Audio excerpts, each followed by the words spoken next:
Ever felt you're talking, but nobody's really hearing you? That moment when someone glances at their phone or interrupts it stings. I'm Ali, and today we're diving into why listening is the underrated superpower of communication. That's the heart of it, Allie. I'm Sarah, and we're going to crack open the secrets of true listening. In this episode, you'll learn easy ways to connect better by listening, not just talking. We'll cover 5 practical tips: giving full attention, asking clarifying questions, avoiding interruptions, showing you're engaged, and summarizing what you hear. Plus, we'll walk through a real-life practice session so you can see these skills in action. Ready to become someone people love talking to? Let's kick things off with the most basic but powerful tip: give your full attention. That means putting away distractions and just focusing on the person in front of you. It might sound simple, but it's surprisingly rare. When you actually look at someone and listen, you're showing them respect.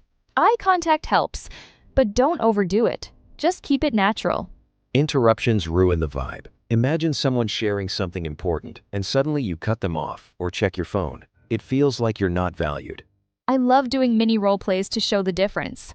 If I say, "Ollie, I had a tough day at work," and you ignore me, it's obvious how rude that feels.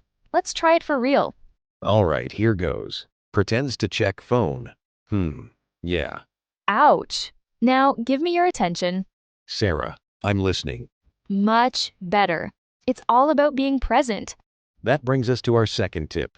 Ask clarifying questions. If something isn't clear, don't just nod along, dig deeper. Absolutely, because asking questions shows you care about their story. Instead of guessing, you're saying, "I want to understand you." Let's make it real. If someone says, I had a difficult meeting, you could ask, what made it difficult? Or, "Can you explain more?" Or, "Why did that happen?" These simple questions keep the conversation alive and make the speaker feel heard. It also stops misunderstandings before they start. Now, let's talk about interruptions, something I think we all struggle with at times. When you jump in before someone finishes, it feels like you're racing ahead. That's true. And honestly, it's usually impatience. Giving a little space, a pause, is powerful. It lets the other person finish and shows you're really taking in their words. Even silence can be good. It doesn't mean you're stuck, it means you're thinking and respecting their thoughts.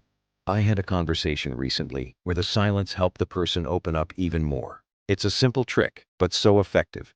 That actually reminds me, when people don't interrupt, the conversation feels safer and ideas flow better. So after you've listened and paused, it helps to show you're engaged. Small cues, like nodding or saying, I see, or that makes sense, go a long way.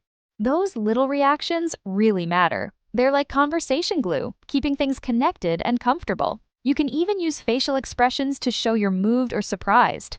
Sometimes I just lean in slightly or smile if the story's funny. It lets the speaker know I'm there with them. And remember, your body language speaks before your words do. The more you show engagement, the more trust you build. Let's get into the final key tip, summarizing what you've heard. It's simple. Repeat the main idea back in your own words. That's so effective. If someone says, "I feel stressed because I have too much work," you can reply, "So, you're feeling stressed because of your workload?" It helps clarify understanding. Plus, if you get it wrong, the speaker can correct you and explain further. And it shows you're not just passively hearing, you're actively processing the conversation. People love that. Let's make this real. How about a short conversation where we use all these tips? Sure thing. "Ollie, I want to improve my English, but I don't have enough time." I see. Why do you feel you don't have time? "Because I work all day and feel tired at night." So, your job drains your energy, making it tough to study later? Exactly. Maybe try studying just 10-15 minutes daily?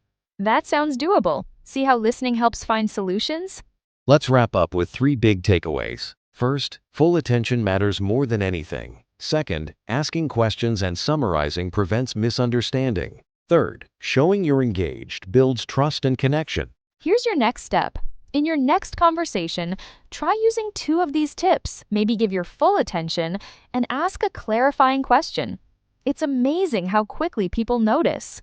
Practicing these steps will transform your conversations and relationships. Thanks for tuning in.